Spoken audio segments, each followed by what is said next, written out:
ಏನಿದೆ ಬರೀ ಉತ್ತರಾಧಿಕಾರಿಗಳಷ್ಟೇ ಅಲ್ಲ, ಎತ್ತರಾಧಿಕಾರಿಗಳು ಆಗಿದ್ದಾರೆ.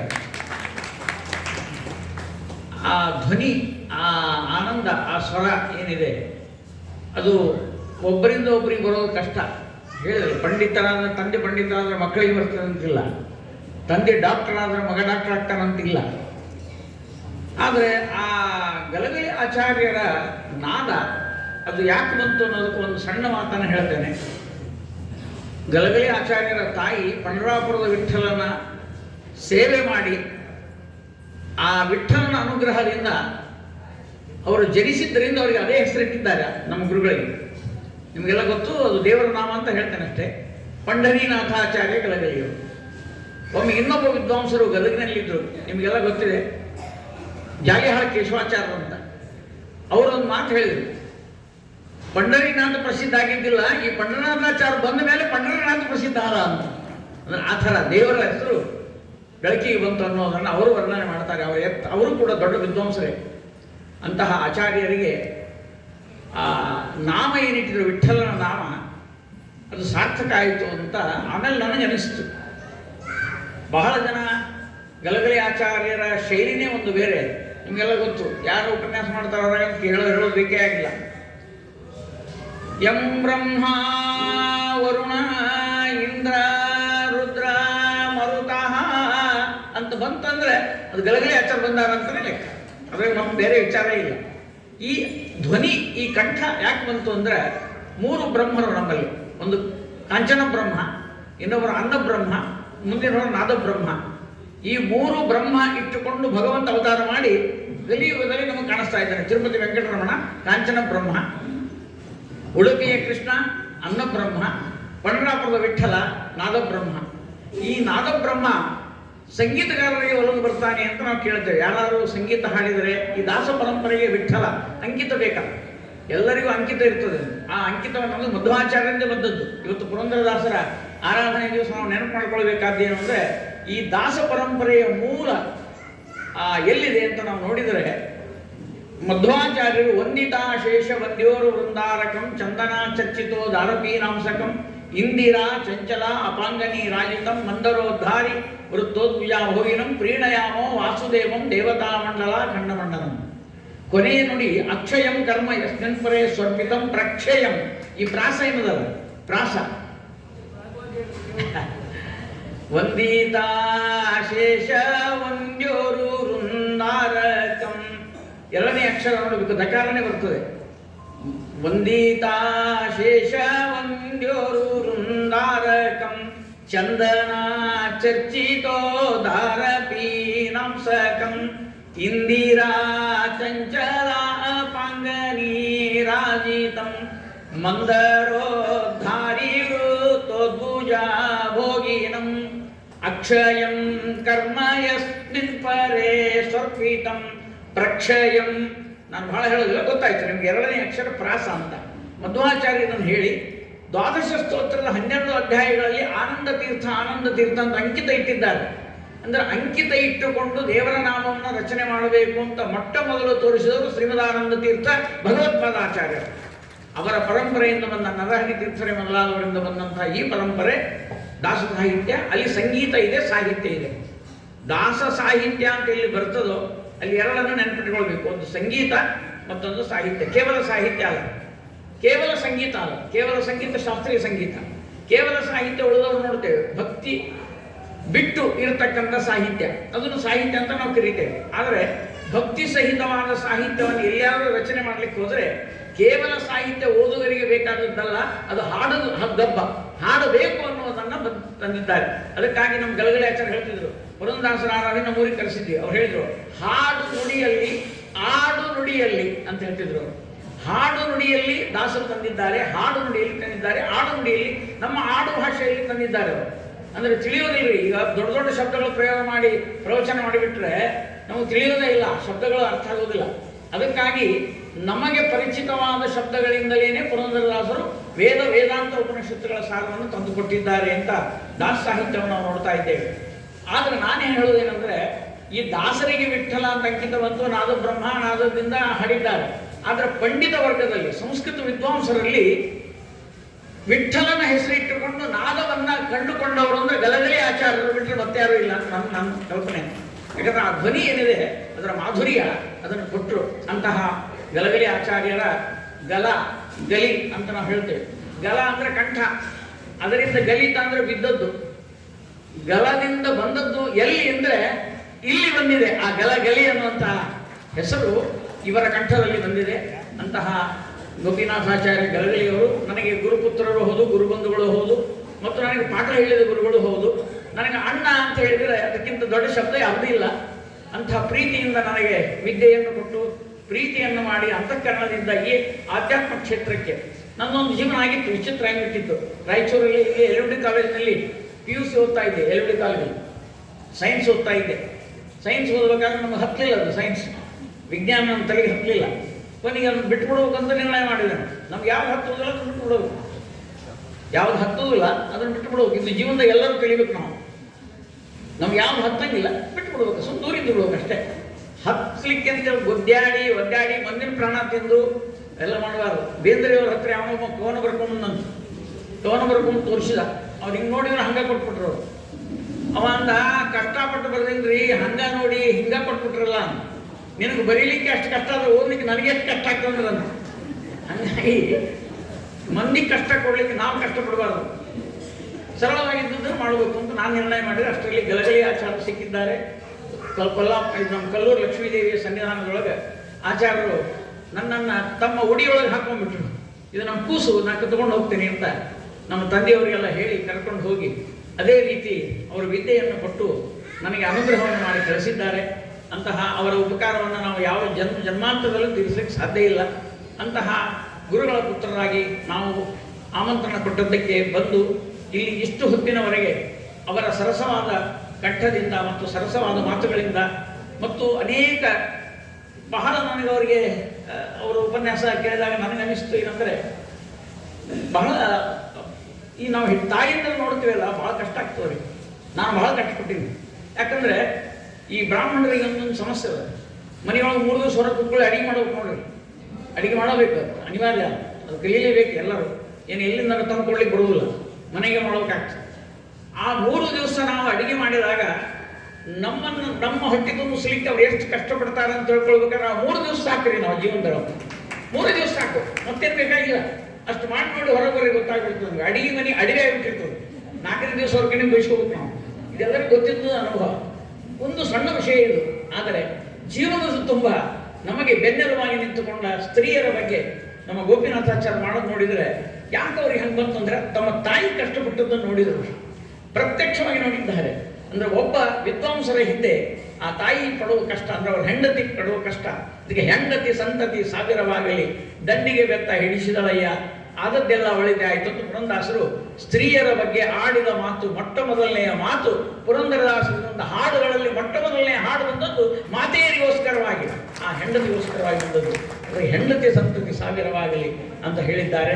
ನಾನೇನು ಹೇಳ್ತೇನೆ ಅಂದರೆ, ನಮ್ಮ ಗೋಪಿನಾಥಾಚಾರ್ಯ ಗಲಗಲಿಯವರ ಉಪನ್ಯಾಸ ಕೇಳಿದ ಮೇಲೆ ಇಂತಹ ಅನೇಕ ವಿದ್ವಾಂಸರ ತಾಯಂದಿರಿದ್ದಾರಲ್ಲ, ಅವರು ಜನ್ಮ ಕೊಟ್ಟಂಥ ನಮ್ಮ ರುಕ್ಮಿಣಿಬಾಯಿ ತಾಯಿ, ನಮ್ಮ ಆಚಾರ್ಯರ ಗುರುಪತ್ನಿ, ನಾನೇನು ಹೇಳ್ತೇನೆ ಅಂದರೆ, ತಾಯಿಯ ಸಂತತಿ ಸಾವಿರವಾಗಲಿ ಇಂಥ ಮಕ್ಕಳನ್ನು ಪಡೆಯಲಿಕ್ಕೆ ಅಂತನ್ನುವಂಥ ಮಾತನ್ನು ಕೂಡ ನಾನು ಇಲ್ಲಿ ನೆನಪಿಸ್ತಾ, ಅವರ ಉಪನ್ಯಾಸ ಎಲ್ಲರೂ ಸಂತೋಷಪಟ್ಟಿದ್ದೀರಿ.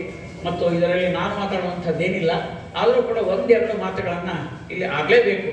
ಏನಂದರೆ, ಪುರಂದರದಾಸರ ನಂತರ ಈ ಪರಂಪರೆಯನ್ನು ಬಂದಿದೆ, ಇದರಲ್ಲಿ 3 ವಿಷಯ ಹೇಳಿ ಮುಗಿಸ್ಬಿಡ್ತೇನೆ. ಪುರಂದರದಾಸರನ್ನು ಗುರುತಿಸಬೇಕಾದ್ರೆ ನಾವು ಬೇರೆ ಬೇರೆ ರೀತಿಯಿಂದ ಗುರುತಿಸ್ತೇವೆ. ಒಂದು ಅವರ ಜೀವನ ಚರಿತ್ರೆ, ಇನ್ನೊಂದು ಅವರ ಪವಾಡ. ಬಹಳ ಜನ ಪವಾಡಗಳನ್ನು ಹೇಳಿ ಅದನ್ನು ಕೂಡ ಭಾವುಕರಾಗ್ತಾರೆ ಆ ಪವಾಡಗಳಲ್ಲಿ. ಆದರೆ ನಾನು ಹೇಳುವಂಥ ವಿಷಯ ಅಂದರೆ, ದಾಸ ಸಾಹಿತ್ಯ ಅದು ಎಂಥ ಸಾಹಿತ್ಯ ಅಂದರೆ 3 ಬೇಕು: ಹಾಡು, ಸುಳಾದಿ, ಉಗಾಭೋಗ. ಮೊದಲು ಹಾಡು ರಚನೆ ಮಾಡಿದೆ. ಹಾಡಂದರೆ 1 ತಾಳ, ಆ 1 ತಾಳದಿಂದ 3 ನುಡಿ, 5 ನುಡಿ, 7 ನುಡಿಗಳಿರ್ತಕ್ಕಂಥ ಒಂದು ಕ್ರಮ. ಈ ಭಜನಾ ಮಂಡಳಿಯವರಿಗೆ ಹಾಡಿದವರಿಗೂ ಗೊತ್ತು, ಅದನ್ನು ಕೇಳಿದವರಿಗೂ ಗೊತ್ತು. ಎಲ್ಲರೂ ಹಾಡಬೇಕಂತೇನಿಲ್ಲ, ಕೇಳಿದವರು ಬುದ್ಧಿವಂತರಿರ್ತಾರೆ, ಆದ್ದರಿಂದ ಅದನ್ನು ತಿಳ್ಕೊಂಡಿರ್ತಾರೆ. ಒಂದು ಹಾಡನ್ನು ಈ ತಾಳಗಳಲ್ಲಿ, ಒಂದೇ ತಾಳದಲ್ಲಿ ಹೇಳಬೇಕು. 1 ತಾಳ ಬಂತಂದ್ರೆ ಆ 1 ತಾಳದಲ್ಲೇನೇ ಕೊನೆ ತನಕ ಹಾಡಬೇಕು. ಆದರೆ ಸುಳಾದಿ ಹಾಗಲ್ಲ. ಸುಳಾದಿ 7 ತಾಳಗಳು ಅಥವಾ 5 ತಾಳಗಳಲ್ಲಿ ಬೇರೆ ಬೇರೆ ರೀತಿಯಿಂದ ಹೇಳುವಂಥದ್ದು. ಇಲ್ಲಿ ರಾಯಚೂರು ಪ್ರಾಂತಕ್ಕೆ ನಾವು ಸುಳಾದಿ ಬಗ್ಗೆ ಹೇಳಬೇಕಾದ ಅವಶ್ಯಕತೆ ಇಲ್ಲ. ಯಾಕಂದರೆ ಇಲ್ಲಿ ಸುಳಾದಿಯ ತವರು ಮನೆ. ಇಲ್ಲಿ ಒಂದು ಮಾತು ಹೇಳಲಿಕ್ಕೆ ಇಷ್ಟಪಡ್ತೇನೆ ನಾನು. ಸೂಡ ಆದಿ ಸುಳಾದಿ ಅಂತ ಅದರ ಶಬ್ದ ಬಿಡಿಸಿದಾಗ, ಸೂಡ ಅಂದ್ರೆ 7 ತಾಳಗಳ ಒಂದು ಗುಂಪು, ಅದು ಸೂಡ. ಸಪ್ತ ತಾಳಗಳಲ್ಲಿ ಬಂದಂಥ, ಅದಕ್ಕೆ ಬಹುಶಃ ಕನ್ನಡದಾಗ ಸೂಡು, ಕೋಸುಂಬರಿ ಸೂಡು, ಸೂಡು ಅಂತ ನೋಡ್ರಿ. ಮೆಂತ್ಯ ಸೂಡು ಅಂತಾರಲ್ಲ. ಸೂಡು ಅಂದ್ರೆ ಏನೋ ಒಂದು ಕಟ್ಟಿದ್ರು ಸೂಡು ಆಗಿಲ್ಲ, ಅದು ಒಂದು 8-10 ಸೇರಿಸಿ ಕಟ್ಟಿದ್ರು ಸೂಡು ಅಂತಾರೆ. ಬಹುಶಃ ಅಲ್ಲಿಂದ ಬಂದದು ಏನೋ ಗೊತ್ತಿಲ್ಲ. ಮತ್ತು ಸೂಡ ಅಂದರೆ 7 ತಾಳಗಳ ಒಂದು ಸಂಗ್ರಹ, ಸಮೂಹ. ಅದರ ಆದಿಯಾಗಿ ಉಳ್ಳದ್ದು ಸುಳಾದಿ ಅಂತ. ಅಲ್ರಿ, ಸೂಡ ಆದಿ ಸೂಡಾದಿ ಆಗ್ಬೇಕಲ್ಲ, ಸುಳಾದಿ ಹೆಂಗಾಯ್ತು, ಹೋಗಿ ಹೆಂಗೆ ಬಂತು ಅಂತ ಪ್ರಶ್ನೆ ಬರ್ತದೆ. ಇದರ ಬಗ್ಗೆ ನಮ್ಮ ಮೈಸೂರು ವಿಶ್ವವಿದ್ಯಾನಿಲಯದ ಒಂದು ಯೂಟ್ಯೂಬ್ನಲ್ಲಿ ತೆಗೆದು ನೋಡ್ರಿ, ಅವರು ಸುಳಾದಿ ಬಗ್ಗೆ ಬರೆದಿದ್ದಾರೆ. ಸುಳಾದಿಯ ಶಬ್ದದ ವ್ಯುತ್ಪತ್ತಿ ನಮಗೆ ಗೊತ್ತಿಲ್ಲ ಅಂತ ಬರೆದಾರೆ. ಯೂನಿವರ್ಸಿಟಿಯವರು ಬರೆದಿದ್ದಾರೆ, ಉಳಿದವರು ಬರೆದಿದ್ರೆ ನನಗೆ ಅನಿಸ್ತಿದ್ದಿಲ್ಲ. ಒಂದು ವಿಶ್ವವಿದ್ಯಾನಿಲಯ ಒಂದು ಸುಳಾದಿ ಶಬ್ದದ ನಿಷ್ಪತ್ತಿ ಹೆಂಗಾಗಿದೆ ಅಂತ ಗೊತ್ತಿಲ್ಲ ಅಂತಲೇ ಬರೀತಾರೆ. ನೀವು ಬೇಕಾದ್ರೆ ಯೂಟ್ಯೂಬ್ ತೆಗೆದು ನೋಡ್ಬೋದು, ಇದರಲ್ಲಿ ಮತ್ತೆ ಬೇರೆ ಮಾತಿಲ್ಲ. ಅಷ್ಟೇ ಅಲ್ಲ, ಯಾರ್ಯಾರು ದಾಸ ಸಾಹಿತ್ಯದಲ್ಲಿ ವರ್ಕ್ ಮಾಡಿದ್ದಾರೆ, PhD ಮೊದಲಾದವರು ಮಾಡಿದ್ದಾರೆ, ಇದುವರೆಗೂ ಯಾರು ಅದರ ಬಗ್ಗೆ ವ್ಯಾಖ್ಯಾನ ಮಾಡಿಲ್ಲ, ಬರದೇ ಇಲ್ಲ. ನಾನು ಅನೇಕ ಪುಸ್ತಕಗಳನ್ನು ನೋಡ್ತಾ ಇದ್ದೀನಿ. ಒಂದು ಮಾತನ್ನು ಹೇಳಿಕ್ಕೆ ಇಷ್ಟಪಡ್ತೇನೆ. ಅವ್ರೇನು ಬರೆದಾರಂತ ಸುಳುವಿನ ಹಾದಿ ಅಂತ ಬರೆದಿರ್ತಾರೆ. ಹಾದಿ ಶಬ್ದ ಇಲ್ಲ ಅಲ್ಲಿ, ಆದಿ ಇದೆ. ಸೂಡ ಆದಿ ಸೂಡಾದಿ ಅಂದ್ರೆ ಹೊರತು ಸೂಡ ಹಾದಿ ಅಂತ ಹಕಾರ ಇಲ್ಲ. ಮತ್ತು ಹಕಾರ ಎಲ್ಲಿ ತೊಗೊಂಡು ಹಾಕ್ತೀರಿ ನೀವು ಅಂತ ಪ್ರಶ್ನೆ ಬರ್ತದೆ. ಇದು ಚರ್ಚೆ ಮಾಡಲೇಬೇಕು ನಾವೆಲ್ಲ. ಇಲ್ಲ ಅಂದರೆ ವಿಜಯದಾಸರಿಗೂ ಮತ್ತು ಶ್ರೀಪಾದರಾಜರಿಂದ ಹಿಡ್ಕೊಂಡು ಸುಳಾದಿ ಬಂದಿದೆ. ಅವರಿಗೆಲ್ಲ ಅಪಚಾರ ಮಾಡಿದಂಗೆ ಆಗ್ತದೆ. ನಾವು ಅದನ್ನು ವಿಮರ್ಶೆ ಮಾಡಲಿಲ್ಲ ಅಂದರೆ ಮಾಡಲೇಬೇಕು. ಸೂಡ ಆದಿ ಸುಳ. ಹಾಗಾದ್ರೆ ಡಕಾರ ಹೋಗಿ ಡಕಾರ ಯಾಕೆ ಬಂತು ಅಂತಂದರೆ, ಪಾಣಿನಿ ಸೂತ್ರದಲ್ಲಿ ಏನು ಹೇಳ್ತಂದ್ರೆ ಡಳಯೋರ ಭೇದ. ಪಾಣಿನಿ ವ್ಯಾಕರಣ, ಅಲ್ಲಿ ವ್ಯಾಕರಣದಲ್ಲಿ ಹೇಳ್ತಾನೆ ಡಳಯೋರ ಭೇದ. ಡಕಾರಕ್ಕೂ ಲಕಾರಕ್ಕೂ ಭೇದ ಇಲ್ಲ ಸಂಸ್ಕೃತದಲ್ಲಿ. ಅದನ್ನು ಕನ್ನಡದವರು ಬಳಸ್ಕೊಂಡ್ರು. ಅದು ಸಂಸ್ಕೃತ ಶಬ್ದ, ಅದು ಸೂಡಾದಿ ಅನ್ನೋದು ಸಂಸ್ಕೃತ ಶಬ್ದ. ಅದನ್ನು ತೆಗೆದು ಹಾಕಿದ್ರು. ಯಾಕಂದ್ರೆ ಸಾಮಾನ್ಯವಾಗಿ ಪ್ರಾಕೃತ ಭಾಷೆಯಲ್ಲಿ ಡಕಾರ ತೆಗೆದು ಳಕಾರ ಹಾಕುವಂಥ ಒಂದು ಪದ್ಧತಿ ಇರ್ತದೆ ನಮಗೆ. ಉದಾಹರಣೆ ಲ ಮಂಗಳ ಅಂತರೂ ಮಂಗಳ ಕಾರ್ಯಾಲಯ ಅಂತಾರೆ, ಮಂಗಲ ಕಾರ್ಯಾಲಯ ಅಂತಲೂ ಅಂತಾರೆ. ತೆಗೆದು ಹಾಕುವುದು, ತೆಗೆದು ಹಾಕುವುದು, ಇವೆಲ್ಲ ಇರ್ತದೆ. ಬಾಲ ಅಂತ ಕೆಲವು ಹೇಳ್ತೀವಿ, ಬಾಳ ಅಂತ ಕೆಲವು ಹೇಳ್ತೀವಿ. ಎಲ್ಲರೂ ಒಂದೇ ಅರ್ಥ.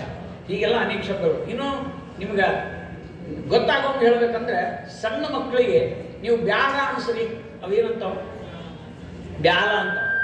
ನಂಗೆ ಬ್ಯಾಲ ಅಂತವ್ರೆ ಹೊರತು ಬ್ಯಾಡ ಅನ್ಲಿಕ್ಕೆ ಬರಂಗಿಲ್ಲ ಹೋಗ್ತಾರೆ. ಅಂದ್ರೆ ಸಣ್ಣ ಮಕ್ಕಳಿಗೆ ಪಾಣಿನಿ ವ್ಯಾಕರಣ ಗೊತ್ತದ. ನಮ್ಮ ಮನೆ ಸಣ್ಣ ಮಕ್ಕಳಿಗೆ ಪಾಣಿನಿ ವ್ಯಾಕರಣ ನಮ್ಗೆ ಗೊತ್ತಿಲ್ಲ, ಅದು ಹಿಂಗಾಗ್ತದೆ. ಒಂದು ಳ ಎರಡು ಭೇದ ಇಲ್ಲ. ಆದ್ದರಿಂದ ಸೂಡ ಆದಿ ಸೂಳಾದಿ, ಇದು ಸೂ ಹೋಗಿ ಹೃಸ್ವಾಗಿ ನಾವು ಅನ್ನುವಾಗ ಸುಳಾದಿ ಅಂತ ಆಗಿದೆ.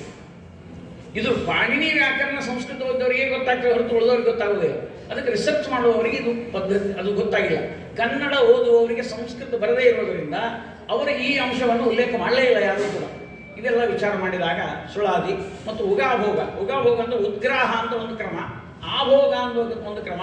ಉದ್ಗ್ರಾಹ ಆಭೋಗ ಸೇರಿಸಿ ಉಗಾಭೋಗ ಅಂತ ಮಾಡಿದ್ದಾರೆ. ಅಂತಹ ಅನೇಕ ಕೃತಿಗಳನ್ನು ರಚನೆ ಮಾಡಿದ ಪುರಂದರದಾಸರು ಮತ್ತು ಶ್ರೀಪಾದರಾಜರಿಂದ ನಾವು ತಗೊಳ್ಳೋಣ. ನಮ ಶ್ರೀಪಾದರಾಜಾಯ ನಮಸ್ತೆ ವ್ಯಾಸಯೋಗಿನೇ ನಮ ಪುರಂದರಾರ್ಯಾಯ ವಿಜಯಾರ್ಯಾಯತೆ ನಮಃ ಅಂತ ಈ ಒಂದು ಸ್ತೋತ್ರವನ್ನು ಮಾಡ್ತಾ ಇಲ್ಲಿಯವರೆಗೆ ಅಂದರೆ ನಮ್ಮ ಈ ಶ್ರೀಶ ವೆಂಕಟ ಪ್ರತಿಷ್ಠಾನ ಅಂತ ನಾವು ಮಾಡ್ಕೊಂಡಿದ್ದೇವೆ. ಶ್ರೀಶ ವೆಂಕಟ ಪ್ರತಿಷ್ಠಾನ ಯಾಕೆ ಮಾಡ್ಕೊಂಡಿವಿ ಅಂತಂದರೆ, ಇದು ಯಾವುದೇ ವ್ಯಾಪಾರದ ಉದ್ದೇಶದಿಂದ ಅಲ್ಲ. ಇದರಲ್ಲಿ ಕೋಶಾಧಿಕಾರಿಗಳು ಅಥವಾ ಕ್ಯೂರ್ ಕೋಡ್ ಅಂತ ಹೇಳಿ ಇಟ್ಟು ಇದಕ್ಕಿಷ್ಟ ಹಾಕ್ರಿ, ಇದಕ್ಕಿಷ್ಟು ಕಲೆಕ್ಷನ್ ಮಾಡಬೇಕು, ಈ ಉದ್ದೇಶದಿಂದ ವೆಂಕಟ ಪ್ರತಿಷ್ಠಾನ ಮಾಡಲಿಲ್ಲ. ಇಲ್ಲಿ ಪುರಂದರದಾಸರ ಆರಾಧನೆ ಗುಡೆಬಲ್ಲೂರಲ್ಲಿ ಮಾಡ್ತಾ ಇದ್ವಿ ನಾವು. 100 ವರ್ಷಕ್ಕಿಂತ ಹೆಚ್ಚು, 120 ವರ್ಷಗಳಿಂದ ಗುಡೆಬಲ್ಲೂರು ವೆಂಕಟೇಶ ದೇವರ ಸನ್ನಿಧಾನದಲ್ಲಿ ನಮ್ಮ ತಾತನ ತಂದೆ ಶ್ರೀನಿವಾಸಾಚಾರ್ಯರಿಂದ ಪ್ರಾರಂಭ ಆಗಿರ್ತಕ್ಕಂಥ ಅದ್ಭುತ. ನಮ್ಮ ತಂಬೂರಿನೇ ಒಂದು 100 ವರ್ಷ ಆಗಿರೋದು. ಆ ತಂಬೂರಿ ನೋಡಿದ್ರೆ ಭಾಳ ಹಳೆಯದು, ಅದು 100 ವರ್ಷದ. ಈ ತರಹದ ಒಂದು ಪರಂಪರೆಯಿಂದ ಬಂದಿದ್ದೇವೆ. ಯಾರೋ ಕೇಳಿದ್ರೆ ಇಲ್ಲಿ ಯಾಕೆ ಮಾಡ್ತಾ ಇದ್ದೀರಿ ಅಂತ. ಮಾಡಲಿಕ್ಕೆ ಒಂದು ಕಾರಣ, ನಮ್ಮ ತಂದೆಯವರಿಗೆ ವಯಸ್ಸಾಗಿದೆ 88 ವರ್ಷ. ಅವರು ಅಲ್ಲಿ ಗುಡೆಬಳ್ಳೂರಿಗೆ ಹೋಗಿ ಅಲ್ಲಿ ಇದ್ದು ಆ ರೀತಿಯಾಗಿ ಮಾಡುವಂಥದ್ದು ಕಷ್ಟ. ಅವರಂದರು ನನಗೆ ಆಯಾಸ ಆಗ್ತದಪ್ಪ, ನನಗೆ ತ್ರಾಸ ಆಗ್ತದ, ನನಗೆ ಇದ್ದಲ್ಲೇ ಮಾಡಿರಿ ಅಂತ ಅವರು ಹೇಳಿದರು. ನನ್ನ ಕಣ್ಣಿನಿಂದ ನೋಡಬೇಕು ಪುರಂದರದಾಸರ ಆರಾಧನೆ ಎನ್ನುವಂತಹ ಒಂದು ಆನಂದವನ್ನು ಪಡೆಯುವುದಕ್ಕಾಗಿ ಇಲ್ಲಿ ನಾವೆಲ್ಲರ ಮಕ್ಕಳು ಸೇರಿಕೊಂಡು ಇಲ್ಲಿ ಪುರಂದರದಾಸರ ಆರಾಧನೆ ಮಾಡಬೇಕು ಅಂತ ನಿರ್ಣಯ ಮಾಡಿದ್ವಿ. ಇದಕ್ಕಿಂತ ಪ್ರೇರಣೆಯಾಗಿದ್ದು ಹೇಳಿಬಿಡ್ತೇನೆ ನಿಮಗೆ. ಗುಡೆಬಳ್ಳೂರು ವೆಂಕಟರಮಣ NGO ಕಾಲೇಜ್ ವೆಂಕಟರಮಣನಲ್ಲಿ ಬಂದು ನಿಂತುಕೊಂಡು ನಾ ಇಲ್ಲೇ ನೋಡ್ತೇನಪ್ಪ ಈ ಕಾರ್ಯಕ್ರಮ ಮಾಡು ಅಂತ ಹೇಳಿದಂತೆ ನಮಗೆ ಭಾಸ ಆಯಿತು. ಅದಕ್ಕೋಸ್ಕರವಾಗಿ ಮಾಡಿದ್ದೇವೆ. ಇಲ್ಲಿ ಮಾಡುವಾಗ ನಮ್ಮ ತಮ್ಮ ಎಲ್ಲರ ಮನೆಗೆ ಹೋಗಿ ಆಮಂತ್ರಣ ಕೊಟ್ಟು ಬಂದ. ಇಲ್ಲಿದ್ದವ್ರು ಕೆಲವರು ಕೇಳಿದರು, ಊಟಕ್ಕೆ ಬರ್ರಿ ಆರಾಧನೆ ಅದ ಅಂತ ಹೇಳಿಕೊಟ್ಟಿದ್ರಿ, ದುಡ್ಡು ಕೇಳವಲ್ರಲ್ಲ ಅಂದ್ರು ನಮ್ಮ ತಮ್ಮನಿಗೆ. ನಮ್ಮ ತಮ್ಮ ಭೀಮಸೇನ ಇದ್ದಾನೆ, ಇಲ್ಲೇ ಇದ್ದಾನೆ. ಆ ಭೀಮಸೇನ ಕೇಳಿದ್ರಿ ಇದ್ದವರೆಲ್ಲ ಓಣಿಗಿದ್ದವ್ರಿಗೆ, ದುಡ್ಡ ಕೇಳವಲ್ರಿ ಏನು ಕಾರ್ಯಕ್ರಮ ಹೆಂಗೆ ಮಾಡ್ತೀರಿ ಅಂತ. ಅವರಂದರು, ನಮ್ಮ ತಂದೆ ಒಂದು ಸಂಕಲ್ಪ ಮಾಡಿದ್ದಾರೆ, ಅವರು ಆರಾಧನೆ ಮಾಡಬೇಕಾದ್ರೆ ನಮ್ಮ ತಾತ ಮೊದಲು ಮಾಡ್ತಾ ಇದ್ರು, ಕೀರ್ತನೆ ಮಾಡೋದು, ಎಲ್ಲೋ ತಿರುಗಾಡೋದು, ಅವ್ರು ಎಲ್ಲಿ ಹೋಗ್ತಿದ್ರು. ಈಗೆಲ್ಲರೂ ಹೇಳ್ತಾರೆ, ನಮ್ಮ ಉತ್ತನೂರಿಗೆ ಬರ್ತಿದ್ರು, ಕೌತಾಳಕ್ಕೆ ಬರ್ತಿದ್ರು, ಸಿರುವಾರಕ್ಕೆ ಹೋಗ್ತಿದ್ರು, ಕೊಪ್ಪರಕ್ಕೆ ಹೋಗ್ತಿದ್ರು, ಹೀಗೆಲ್ಲ ಎಲ್ಲ ಕಡೆ ಹೋಗಿ ಅವರು ಏನೋ ಒಂದು ಅವ್ರು ಕೊಟ್ಟದ್ದನ್ನು ತೊಗೊಂಡ್ಬರ್ತಾರೆ. ಅವರು ಹಾಗೆ ಯಾಯವಾರ ಎಂದೂ ದುಡ್ಡು ಇಷ್ಟು ಕೊಡಬೇಕು, ಇಷ್ಟು ಮಾಡಬೇಕು, ರಿಸೀಟು ಏನು ಲೆಕ್ಕನೇ ಇಲ್ಲ, ಹಾಗೆ ತಂದು ಮಾಡ್ತಾ ಇದ್ರು. ನಮ್ಮ ತಂದೆಯವರಿಗೆ ಸ್ವಲ್ಪ ಸಮಸ್ಯೆ ಆಯಿತು. ಇವರು ಸ್ವಲ್ಪ ದೊಡ್ಡ ಪ್ರಮಾಣದಾಗ ಹೋದರು. ಆ್ಯಕ್ಚುಲಿ ಹೇಳಬೇಕಂದ್ರೆ ದಾಸರ ಆರಾಧನೆ ಮಾಡ್ಬೇಕಂದ್ರೆ ಯಾಯವಾರ ಮಾಡಬೇಕು, ಏನು ಬಂತು ಅದರಿಂದ ಮಾಡಬೇಕು. ನಾಳೆ ಸಾಲ ಮಾಡಲಿ ಬೇಡ, ಸಾಲದೆಂದೆನ ಬೇಡ, ನಾಳೆಯೇ ಹೇಗೆಂಬ ಚಿಂತೆ ಬೇಡ, ಇದು ದಾಸರ ಪರಂಪರೆ. ಎಂದೂ ದುಡ್ಡು ಆದರೆ ನಾನು ನಮ್ಮ ಗೋಪಿನಾಥಾಚಾರ್ಯ ಭಾಳ ಚೆನ್ನಾಗಿ ಶ್ರೀನಿವಾಸ ನಾಯಕರ ಬಗ್ಗೆ ಎಲ್ಲ ಹೇಳಿದರು. ಶ್ರೀನಿವಾಸ ನಾಯಕರು 9 ಕೋಟಿ ರೂಪಾಯಿ ಮಾಡಿ 9 ಕೋಟಿ ನಾರಾಯಣ ಅಂತ ಪ್ರಸಿದ್ಧ ಆಗಿದ್ದರು.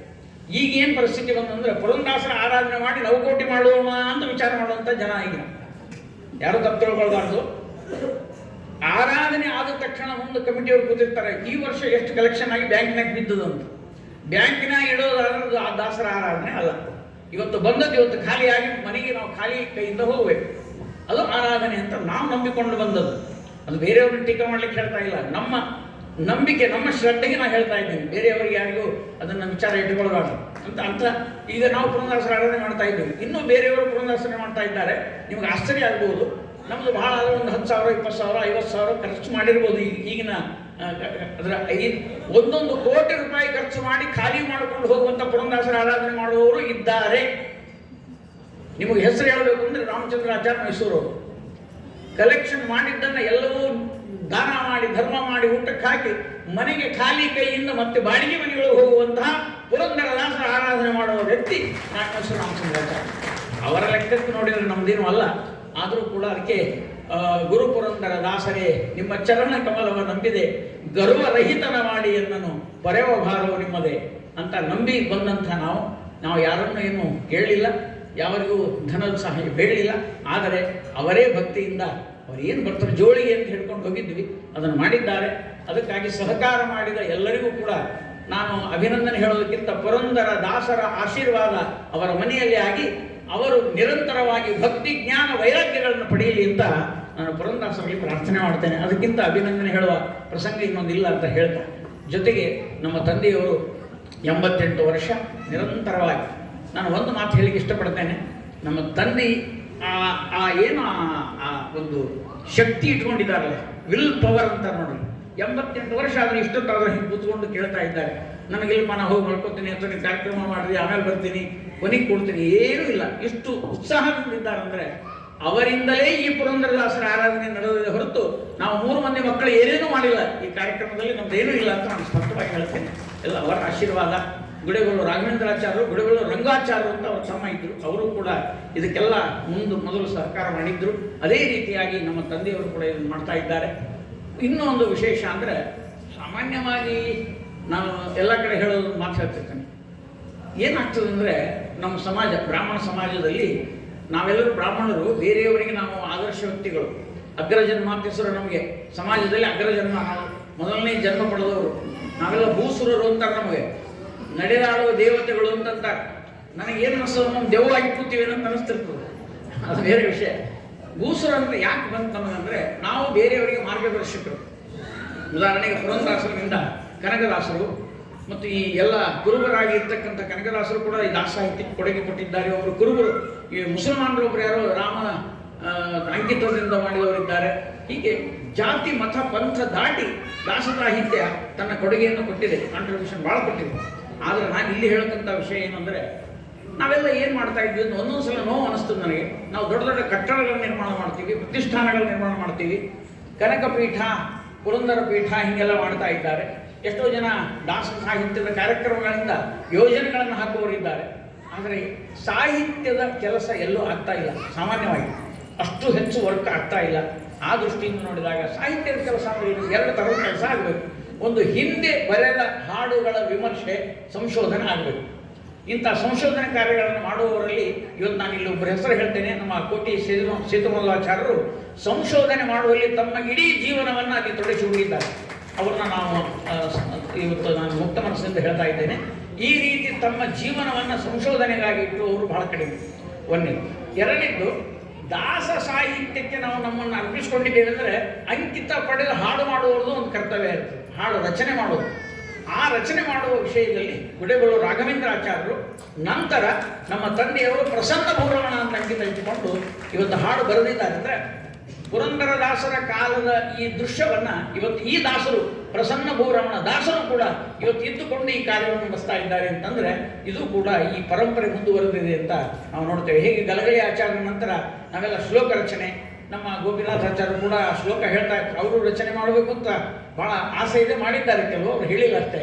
ನಾನು ಕೆಲವು ಶ್ಲೋಕಗಳನ್ನು ರಚನೆ ಮಾಡ್ತಾ ಇದ್ದೀನಿ. ಅಂದ್ರೇನು, ಅವರಷ್ಟು ಮಾಡದೇ ಇದ್ದರೂ ಕೂಡ ಒಂದು ಶ್ಲೋಕ ಬರೆದರೂ ಕೂಡ ನಮಗೆ ಹೊತ್ತು ಅವರ ಶಿಷ್ಯರಾಗಿ ನಾವಿದ್ದೇವೆ, ಒಂದೇನೋ ಒಂದು ರಚನೆ ಮಾಡಿದ್ದೇವೆ ಅಂತ ನಮ್ಗೆ ಆನಂದ ಅನ್ನಿಸ್ತದೆ. ಅದರಂತೆ ನಮ್ಮ ತಂದೆಯವರು ನೋಡಿದರೆ ಈ ದಾಸ ಪರಂಪರೆ ಮುಂದುವರಿತಲ್ಲ, ಪ್ರಸನ್ನ ಭೂರಮಣ ದಾಸರು ಇದ್ದಾರೆ ನಮ್ಮ ಜೊತೆಗೆ ಅಂತ ನಮ್ಗೆ ಅನ್ನಿಸ್ತಾ ಇದೆ. ಈ ರೀತಿಯಾಗಿ ಇಂತಹ ಒಂದು ನಿರಂತರವಾದ ಪ್ರವಾಹ, ಈ ಭಕ್ತಿ ಭಾಗೀರಥಿ ಏನು ನಿರಂತರವಾಗಿ ಹರಿತಾ ಇದೆ, ಇದು ಇಲ್ಲಿಗೆ ನಿಲ್ಲಬಾರದು. ನಮ್ಮ ಮನೆಯಲ್ಲಿ ಅಂತಲ್ಲ, ಗುಡೆಬೆಳೂರು ರಾಘವೇಂದ್ರಾಚಾರ್ಯ ಪರಂಪರೆ ಮಾತ್ರ ಅಂತ ನಾನು ಹೇಳ್ತಾ ಇಲ್ಲ. ಇಲ್ಲಿ ಕುಳಿತಂತಹ ಅನೇಕ ಜನ ಮನೆಗಳಲ್ಲಿ ಕೂಡ ಅನೇಕ ದಾಸರು, ಹಾಡುವವರು ಬರಲಿ, ಹಾಡು ಕಟ್ಟುವವರು ಬರಲಿ, ಹಾಡುವವರು ಬರಲಿ, ಭಕ್ತಿಯಿಂದ ಭಗವಂತನ ಗುಣಗಾನ ಮಾಡುವವರು ಜನ್ಮ ತಾಳಿ ನಮ್ಮ ವಂಶವನ್ನು ಉದ್ಧಾರ ಮಾಡಲಿಕ್ಕೆ ನಮ್ಮ ಪುರಂದರದಾಸರು ನಮಗೆ ಅನುಗ್ರಹ ಮಾಡಲಿ ಅಂತ ನಾನಿಲ್ಲಿ ಪ್ರಾರ್ಥನೆ ಮಾಡ್ತಾ ಭಾಳ ಹೊತ್ತಾಗಿದೆ. ಆದ್ದರಿಂದ